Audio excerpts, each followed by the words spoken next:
They mocked humanity's speed, until he erased 10 soldiers before their sensors detected motion. The Valdrani War Council erupted in chittering laughter when Admiral Zexthai displayed the human combat footage on the holographic projector. The assembled military leaders watched as human soldiers moved across battlefields, their movements appearing sluggish and clumsy compared to the lightning-fast reflexes of Valdrani warriors. "Look at them," General Krikstar wheezed between laughs, his forearms gesticulating wildly. "They lumber like wounded Grex beasts.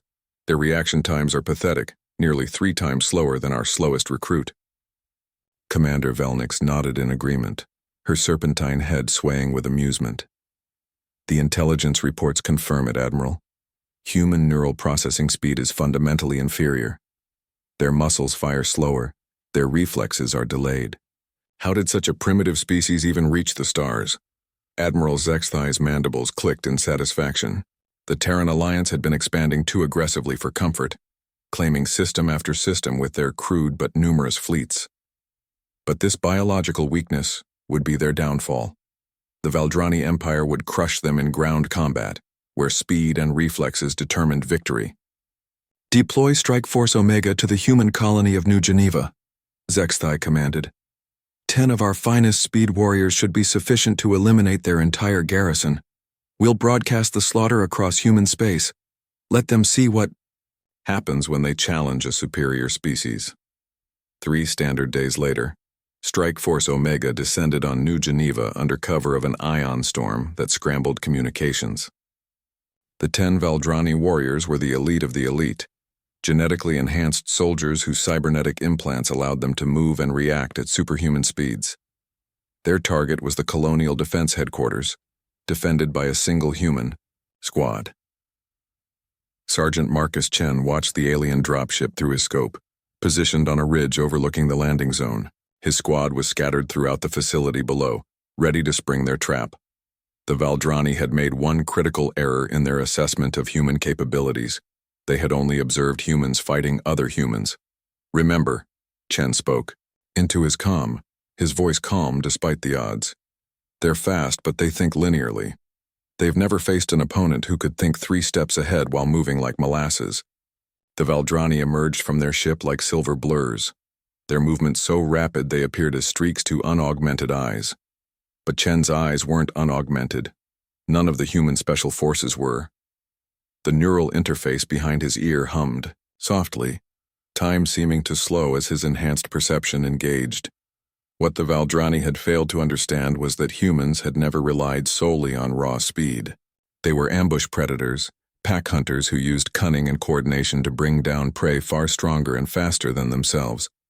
And when human technology amplified human intelligence, the first Valdrani warrior rounded the corner of the main building, moving at nearly 80 kilometers per hour.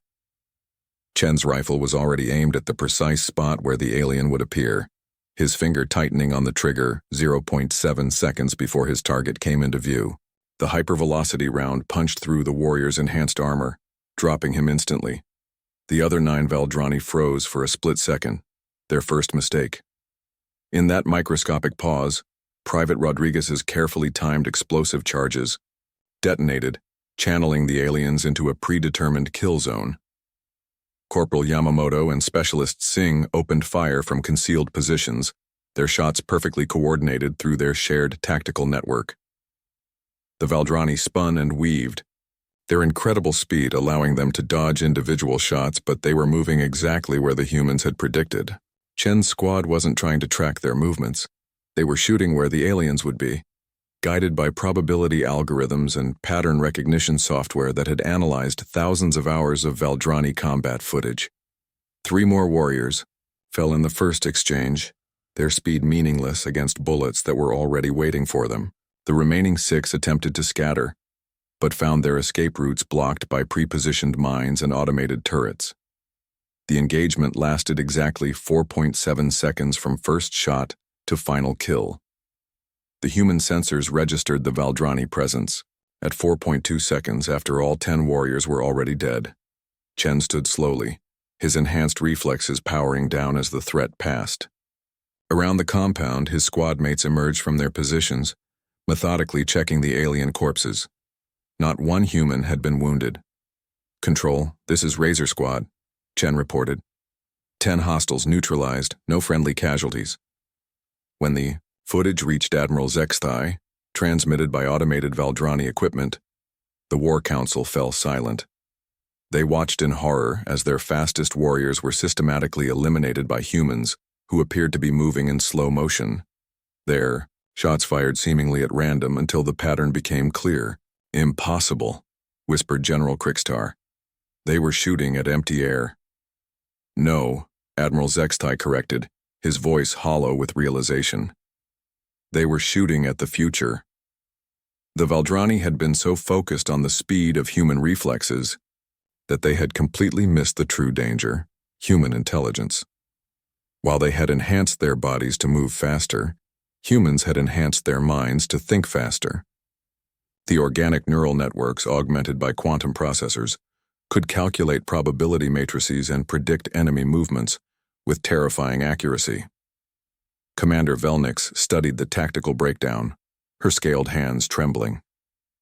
They turned, our speed against us. Every evasive maneuver we made, they had already anticipated. We weren't fighting soldiers. We were fighting an entire computational network that happened to be housed in human bodies. The War Council convened an emergency session that night. The planned invasion of human space was quietly shelved. Instead, Admiral Zexthai opened communications with the Terran Alliance requesting diplomatic talks. The humans had taught them a valuable lesson. In warfare, the fastest weapon isn't always the one that moves quickest. Sometimes it's the one that fires first. And no species in the galaxy could think as far ahead as a human who had been given sufficient time to prepare. Sergeant Marcus Chen never learned that his squad's 4-second firefight had prevented a galactic war. He simply filed his after-action, report and prepared for the next mission, unaware that somewhere in deep space an entire alien empire had just learned to fear the deliberate, methodical pace of human intelligence.